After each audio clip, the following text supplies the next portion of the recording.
우리는 세상을 연결합니다. 세상을 연결하고요. 우리는 거기에 힘을 불어넣죠. 그리고 우리 여기 계신 분들 모두는요, 그런 세상을 연결하시는 분들이에요. 오늘은 세상을 연결하는 얘기를 한번 해보겠습니다. 자, 오른쪽으로 그림을 한번 봐보세요. 이게 더 맵 오브 인터넷이라는 그림입니다. 우리는요, 저런 가치 있는 일을 해요. 제가 요번에 고객분들 이렇게 모시고 세션을 준비하면서 한 가지를 생각을 해봤어요. 내가 이 네트워킹 인더스트리에 있으면서 과연 가치 있는 일을 하고 있는가? 나는 단지 나쁜 말로, 속된 말, 월급 루팡을 하고 있는 건 아닌가라는 고민을 좀 해봤는데요. 저는 이 일을 엄청 좋아해요. 그러면 가치 있는 일이라는 건 무엇인가라고 생각을 해보니까 내 스스로 내가 이 일을 할 때 자랑스러우면 되지 않을까 생각을 하고 있어요. 제가 제 일을 가치 있게 하니까 저희 팬클럽에 왔는데요. 저희 딸이라고요. 딸이 와서 지금 응원을 하러 왔어요. 그러니까 그런 걸 보니 저는 제 일을 가치 있게 한다는 생각이 드는 거예요. 여기 계신 분들도 꼭 그런 가치 있는 일을 한다고 생각을 해주셨으면 좋겠어요.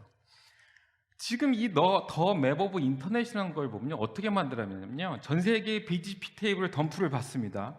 트레이스 루트를 돌려요.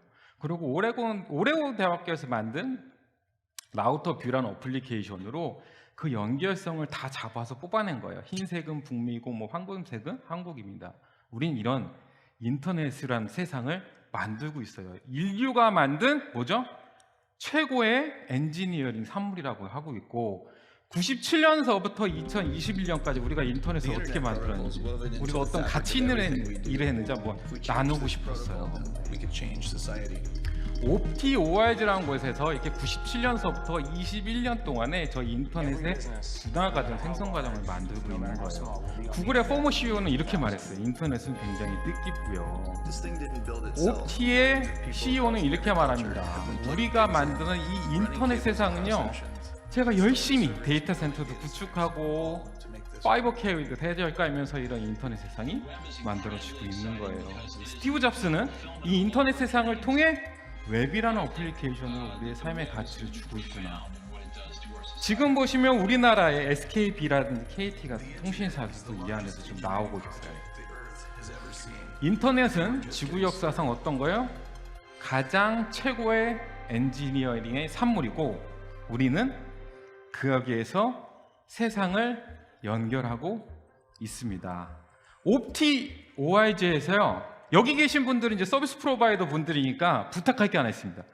1997년 이전의 BGP 데이터가 있다면 보내주시면 활용을 해서 97년 이전 데이터를 만들려고 한다고 합니다. 그래서 저도 인터넷을 만드는 사람으로서 전달해드리고 싶었어요. 반갑습니다. 네, 저는요, 중요한 자리만큼 제 얼굴을 좀 띄우고 싶었어요.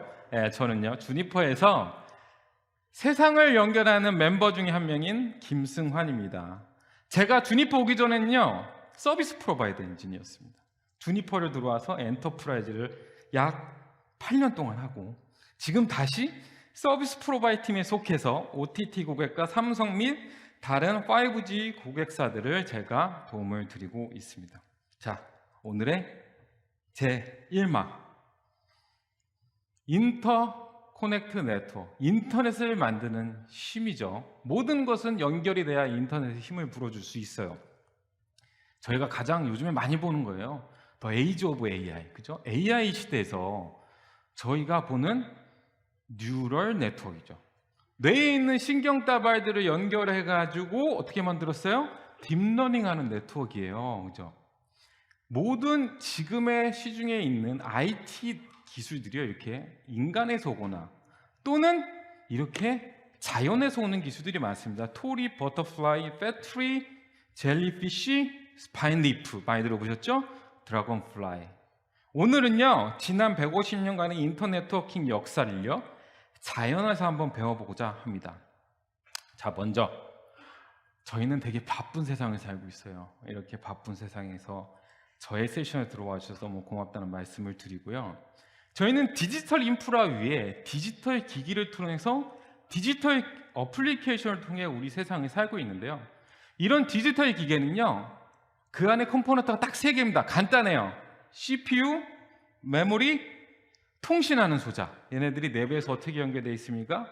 이게 통신 채널, 우리는 버스라고도 하고 인터커넥트 네트워크라고 이렇게 연결이 돼 있죠. 그런데 무어의 법칙, 황의 법칙에 따라서 CPU와 메모리는 1년 또는 1년 6개월에 2배씩 증가를 하는데요. 통신 속도는 2배씩 증가하나요? 뭐 100기가에서 200기가 되는 게 속도가 증가하나요? 밴드위스가 증가하는 거예요. 400G가 되면 밴드위스가 증가하는 거예요. 이렇게 통신 채널이라고 하는 인터커넥트 네트워크는 저희가 무슨 통신을 합니까? 광통신을 해요. 빛의 속도로 움직입니다.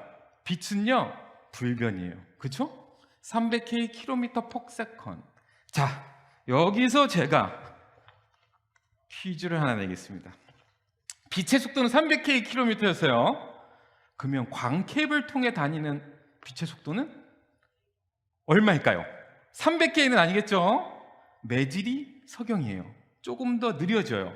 SP 하신 분들은 대충 알아요. 몇 킬로미터당 몇 밀리세컨이다. 자, 여기서 빛의 속도가 케이블 통해 갈 때 몇 초일까요? 또는 몇 밀리세컨일까요?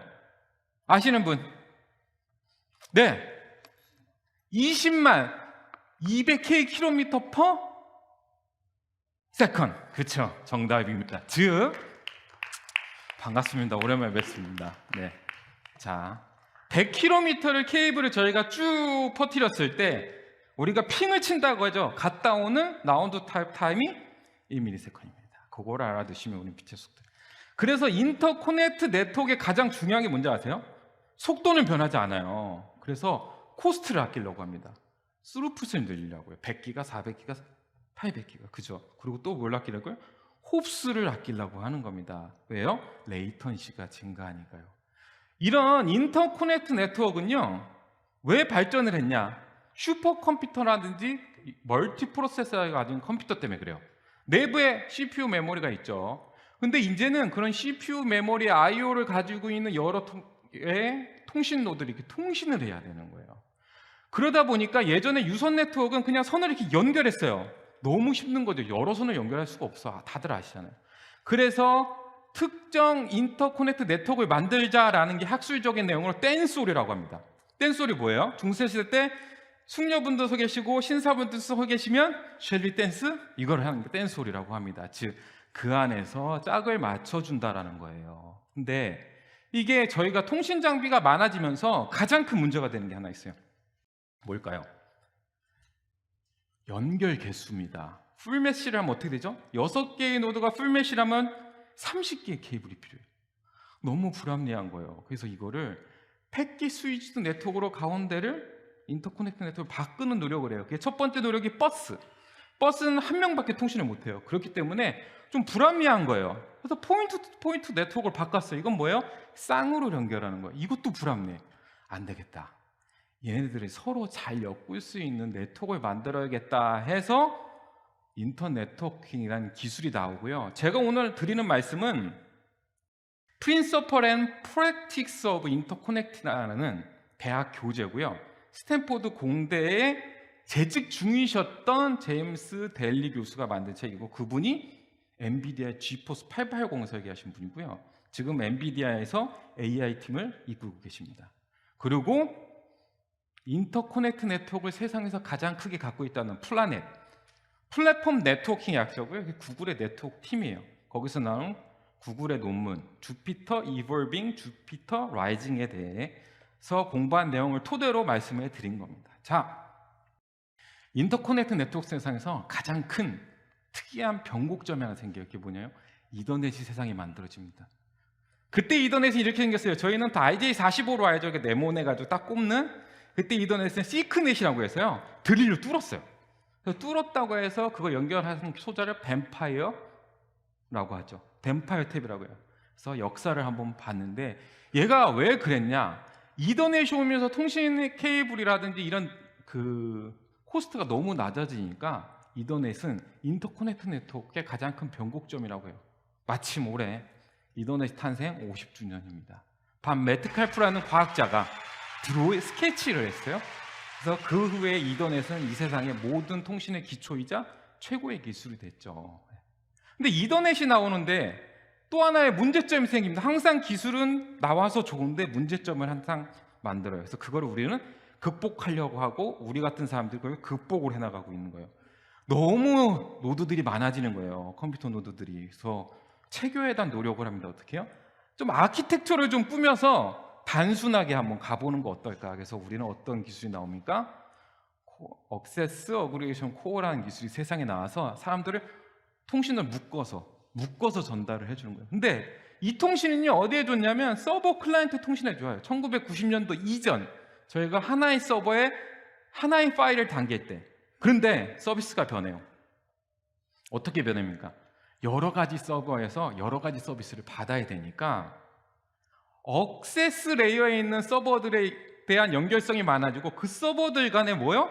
트래픽 교환이 많아지니까 이거는 더 이상 못 쓰겠다 해서 그 인터커넥트 네트워크를 우리가 새로 판을 짜고자 하는 게 네트워크 패브릭이라는 용어가 그때 나오기 시작한 인터 네트워킹의 진화가 발생을 하는 거죠. 자, 그럼 이 패브릭은 뭐죠? 저희는 이 패브릭을 보면 그냥 스위칭 패브릭 이렇게 생각하거든요. 근데 여기 계시지 않은 다른 분들은요, 섬유, 그렇죠? 이렇게 생각합니다. 저희는 이런 라인 카드라는 스위칭 패브릭 생각하는데, 이 패브릭이 왜 왔냐? 고객들이 서버들을 많이 운영하다 보고 그런 인터커넥션이 많은 곳이 다 데이터 센터죠. 어떤 서버엔 10G, 어떤 서버엔 100G, 어떤 서버엔 400G를 줄 수가 없어요.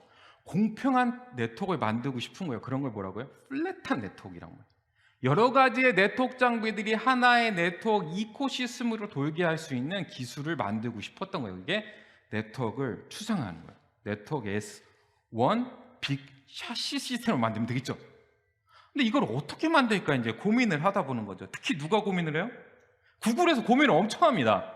구글이 2004년도까지 썼던 구성이에요. 4개의 백본 라우터에 모든 애를 물려 있어요. 근데 얘네가 트래픽을 조사해 보니까 2008년서부터 향후 10년간 로그 함수로 증가합니다. 이게 뭐냐면 1배, 2배, 4배가 아니라 10년 동안 100배가 증가를 했어요. 그래서 레리 페이지가요, 비스로스한테, 레리 페이지 누구죠? 구글의 CEO. 쓱 커피를 먹으면서 스케치를 또 하나 합니다. 똑똑한 사람들은 스케치를 그렇게 좋아해요. 그래서 쓱 비스한테 던집니다. 야, 클로 한번 알아봐. 이게 좀 좋을 것 같아 우리. 그럼 클로라는 게 뭘까 하는 거죠. 그래서 구글은 묘수를 짜냅니다. 1950년대 기술을 갖고 와요. 자 보세요. 이게 1970년대에 저희 PSTN 교환기예요. 이때 어떤 용어가 있습니까? 가운데 패브릭이라는 용어가 있죠. 네. 이건 어떻게 생겼어요? 우리가 전선을 말아서 다 크로스하게 이렇게 붙입니다. 어떻게 생겼어요? 섬유처럼 생겼죠? 그래서 패브릭인 거예요. 근데 이런 전화 네트워크의 가장 큰 문제점은 뭐냐? 다수의 콜이 들어오고 다수의 콜이 나가야 되는데 그거를 계속 교차로 생성을 하다 보니까 어떤 문제가 생겨요? 집적도에 문제가 생기고요. 더 큰 문제는 뭐냐면 그 스위치를 열고 닫는 회로에 문제가 생기는 거예요. 그래서 또 다른 똑똑한 사람이 이 세상에 나타나요. 찰스 클로우. 어떤 논문을 쓰냐? PSTN망의 전화망에서 논블로킹 통신을 좀 만들고 싶은데? 라고 생각을 해요. 그런데 인커밍 콜과 아웃커밍 콜을 계속 하나의 집적도를 높이려니까 n제곱에 회로가 들어가니까 너무 힘들어서 싼 걸로 여러 개 붙여볼까? 그랬더니 간단해졌어요. 근데 문제는 생깁니다. 중간에 있는 노드가 죽거나 링크가 끊어지면 어떻게 돼요? 통신이 안 되죠. 나갈 수 없어요. 그래서 하나 더 붙여요. 어차피 비용 효율적인 회로니까요.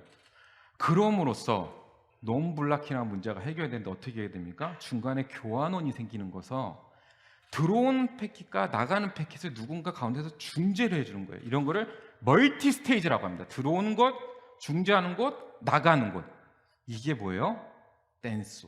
그렇죠. 인터커넥트 네트워크를 처음 만듦으로써 그거를 해결하는 겁니다. 그래서 제3막 이런 기술들을 자연에 빗대어서 인터커넥트 네트워크의 역사가 시작돼요. 스파이니, 버터플라이, 드래곤플라이, 하이퍼큐브, 토로스 이렇게 생겼죠. 토로스는 이렇게 동그랗게 생겨서 서로 막 같이 연결돼 있고, 버터플라이는 어떻게 돼 있어요? 쭉 뭔가 퍼져 있겠다는 느낌이 들겠죠. 패티는 어떻게 돼 있어요? 모여 있다는 생각이 들 거예요. 젤리피쉬는 뭔가 좀 비정형화된 네트워크 같다. 이거는 뭐야? 스파인이 뭔가 튼튼해 보여. 드래곤 플라이, 뭔가 되게 얘도 예뻐 보이는데 한번 배워보자는 거죠. 이게 뭘까요 도대체? 토로스라는 구조는 서로 모두 다 다이렉트 커넥트, 직접 연결이 되어 있는 구조를. 이게 1980년도 이전. 근데 1980년도가 넘어가면서 광케이블이 생기면서 멀리도 연결할 수 있어요. 그래서 이런 구조가 나오고, 우리가 가장 친숙한 3티어 아키텍처, 위로 올라갈수록 밴드위스가 커지는 이런 거를 패트리 구조. 그리고 너무 정형화됐다, 좀 우리 산발적으로 해보자. 이게 뭐예요? 젤리피쉬. 우리가 가장 많이 쓰는 클로라라는 아키텍처의 스파인리. 그 다음에 요즘 연구가 많이 되고 있는 드래곤플라이라, 클러스터링에서 멀티 클러스터 연결을 하고자 하는 거예요. 토리를 한번 잠깐 봐볼까요? 슈퍼컴퓨팅 시대에 여러 가지의 CPU가 여러 개의 메모리가 하나의 통신 넥 또는 하나의 컴퓨터 안에 돌아가니까 다 연결이 돼야 돼요. 이때는 스위칭 노드라는 게 없어요. 인터미디에이트 노드가 없어요. 멀티 스테이지가 아니라 모두 다 그냥 연결합니다. 그래서 광케이블이 나오면서 패트리라는 구조가 나오는데요. 우리가 패트리를 생각할 때 좀 어렵죠. 이렇게 생각하시면 편해요. 기둥이 두껍죠. 나무의 기둥을 뭐라고요? 트렁크라고요. 트렁크는 뭐예요? V랜 트렁킹, 인터넷으로 나가는 회선의 트렁크, 해외 전화 회선이 트렁크. 뭐죠? 백본. 우리는 기술을 너무 어렵게 봅니다. 그죠? 이렇게 억세스 레이어의 터미널들이 붙고 이 터미널을 집중화시켜주고, 또 집중화된 또 인터미디에이트 노드 장비들이 이렇게 서로 연결되고, 그리고 가운데 인터링크를 치는 순간 뭐가 됩니까? 댄스홀이 됩니다. 그죠? 인터코넥트 네트워크 아키텍처가 이렇게 정립이 되는 거예요. 이런 걸 우리는 어디서 씁니까? 샤시 스위치에서 쓰는 거예요. 이렇게. 그렇죠? 샤시 스위치는 패트리라는 구조 하에 어떻게 돼 있어요? 다이렉트 코넥트드 연결된 샤시형 장비들이 서로 연결된 건데, 2000년대가 되면서요, 또 이 회사가 또 나와요. 플라넷이라는 팀을 갖고 있는 구글에서 우리가 지난 10년간 클로 아키텍처를 데이터 센터에 두면서 이렇게 우리는 극복을 했습니다라는 주피터 라이징한 논문을 만들어요. 2015년도 ACM 시그컴 분과에서 말을 하는데요. 이게 뭔지 아세요? 주피터가 뜨고 있어요. 그겁니다. 자랑하는 거예요. 논문이에요. 자, 언제요? 2005년서부터 모든 레가시 구조는 없앴습니다.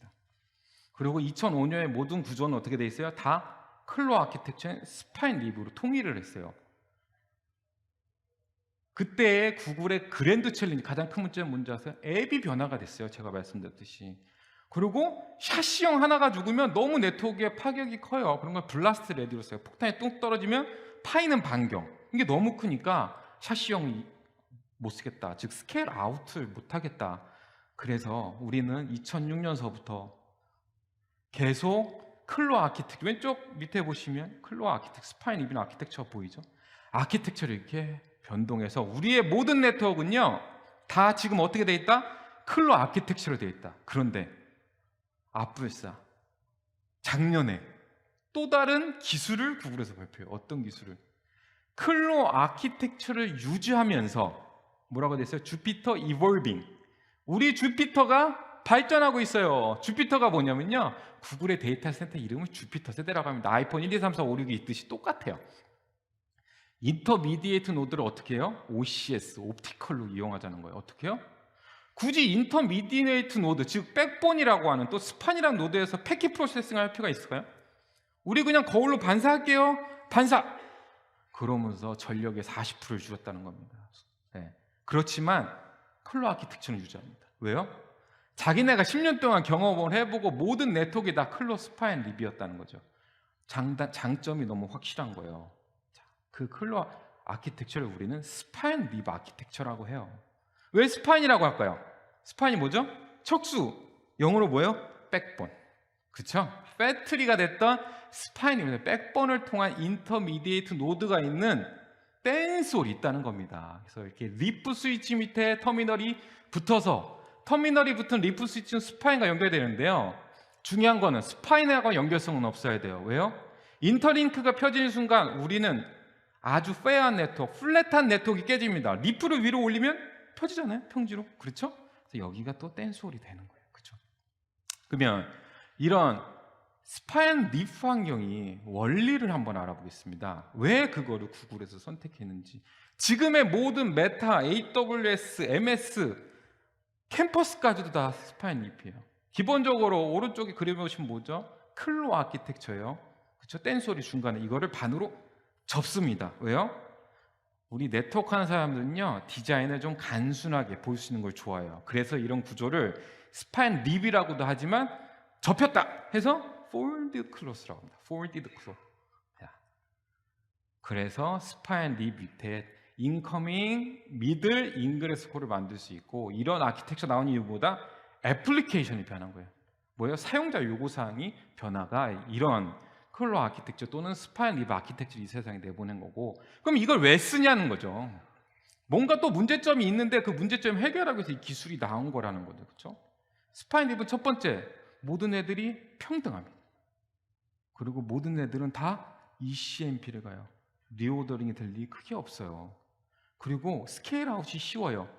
싱글 칩셋은 하나의 원유, 투유 또는 그런 피자 박스만 하다가 피자 박스한 스위치로 횡전계를 시키는 거죠. 그러면 스케일 아웃이 너무 좋죠. 그리고 자동화가 쉬워요. 보통 이런 스위치는 동일합니다. 48포트 25G, 8포트 100G. 성향이 들어오죠. 자동화하기가 너무 쉬워요. 그 말은 스케일 아웃하기가 너무 쉽다. 샤시를 넣으면 어떻게 되겠어요? 복잡하죠.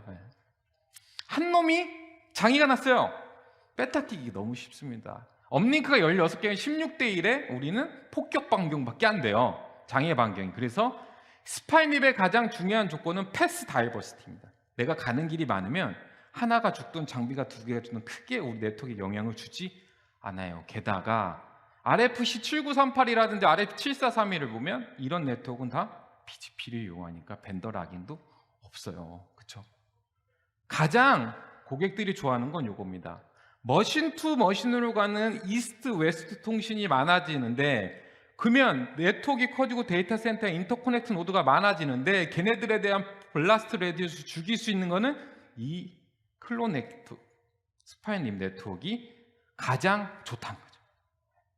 자, 150년간의 인터커넥트 네트워크의 역사를 배웠고요. 우리는 자연에서 그런 기술이 왔다는 걸 지금 알고 있어요. 그죠? 그러면 우리가 이런 네트워크를 볼 때 아마 기민하신 분들은 이해를 하셨을 건데요. 장비가 많아져요. 횡전계가 쫙 일어납니다. 그 말은 뭐예요? 복잡해요. 네. 대수가 많아지는 건 복잡하다는 거예요. 그럼 대수가 많다는 건요, 하나의 제조사도 아니라 여러 제조사를 쓸 수밖에 없는 환경이 돼버린다는 거죠.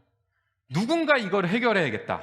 그래서 주니퍼가 나섭니다. 이 복잡성의 두 개를 우리가 어떻게 하면 해결할 수 있을까라는 걸 고민을 하는 겁니다. 그래서 업체를 샀어요. 네, 간단합니다. 요즘은 R&D가 아니라 A&D라고 해요. 뭐요? Acquisition and Development. 그리고 우리가 거기서 R&D를 하면 돼요. 하나의 큰 데이터 센터 클러스를 구성하는 인터미디에이트 노드를 하나의 OS로 관리하면 되지 않을까요? 장비가 다르던, 버전이 다르던, 그렇죠? 벤더가 다르던 관리할 수 있으면 되잖아요. 그리고 또 뭘 관리해주면 돼요? 스파앤립이라는 아키텍처를 정확히 관리해주면 되지 않을까 해서 저희가 앱스트라라는 솔루션을 인수하고 거기에는 AOS의 힘을 불어넣습니다.